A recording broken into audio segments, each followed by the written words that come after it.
But let's talk briefly about free speech. Another thing that Donald Trump says is going to really put the pedal to the metal on this one. Well, we've got that misinformation bill being pushed through the parliament at the same time. Can you believe it? So a government-appointed body will determine what you may say on the internet, if it's a misinformation, disinformation. It's just incredible. And really, people have got to know, if you don't defend free speech, you count on it. You're going to lose it. I mean, you just look at Jamie Oliver giving in and actually banning his own children's book, banning it himself. You've got to fight. And I've got good news about one man who did. Dave Pellowe. I interviewed him here a couple of months ago. You might remember he was a Christian minister who was dragged before the Queensland Human Rights Commission after he refused to hold a Welcome to Country ceremony or an acknowledgement of country at the start of his church and state conference last May.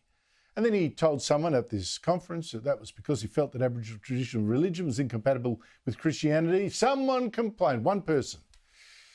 David Pellowe said he'd fight this case and now has news for us. David, good to see you. What's happened? Thank you for having me back, Andrew.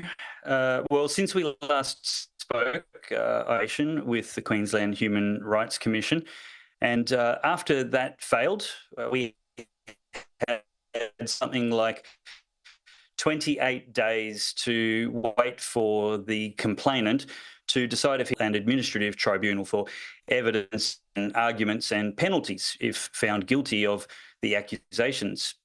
2 days to spare in that time frame. The gentleman asked for a time extension to get legal advice, and that legal advice was something that we had actually recommended he get due to the very low quality of the evidence and substance to his complaint, especially after conciliation.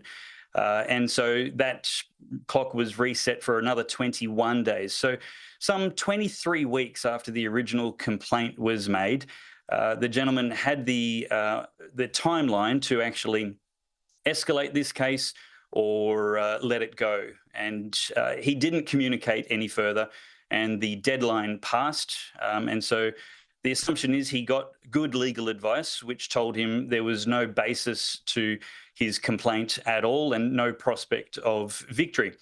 And this really begs the question of why was the complaint received in the first place?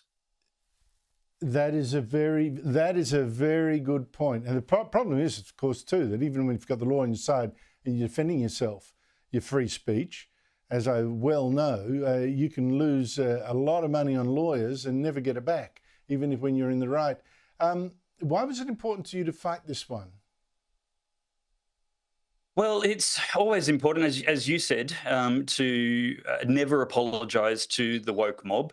And I mean, that's a good political principle, even if you're not a Christian. But if you're a Christian, you've got the countless examples in Scripture of where people were commanded to bow down to false idols and risk paying the penalty otherwise, and they simply refused to do so. And for me, I was being asked to apologise for and get re-education on the things that one person believed I had gotten wrong about truth. But Christian doctrine informs that there's the truth, and that is really the point of free speech. And so in the pursuit of free speech, I couldn't ever apologise for pursuing truth with sincerity and good faith. And that's exactly what I have done. And this is a very important lesson for everybody, and the victory is really by the lawyers at the Human Rights Law Alliance, as well as everybody that donated to the fundraising campaign, because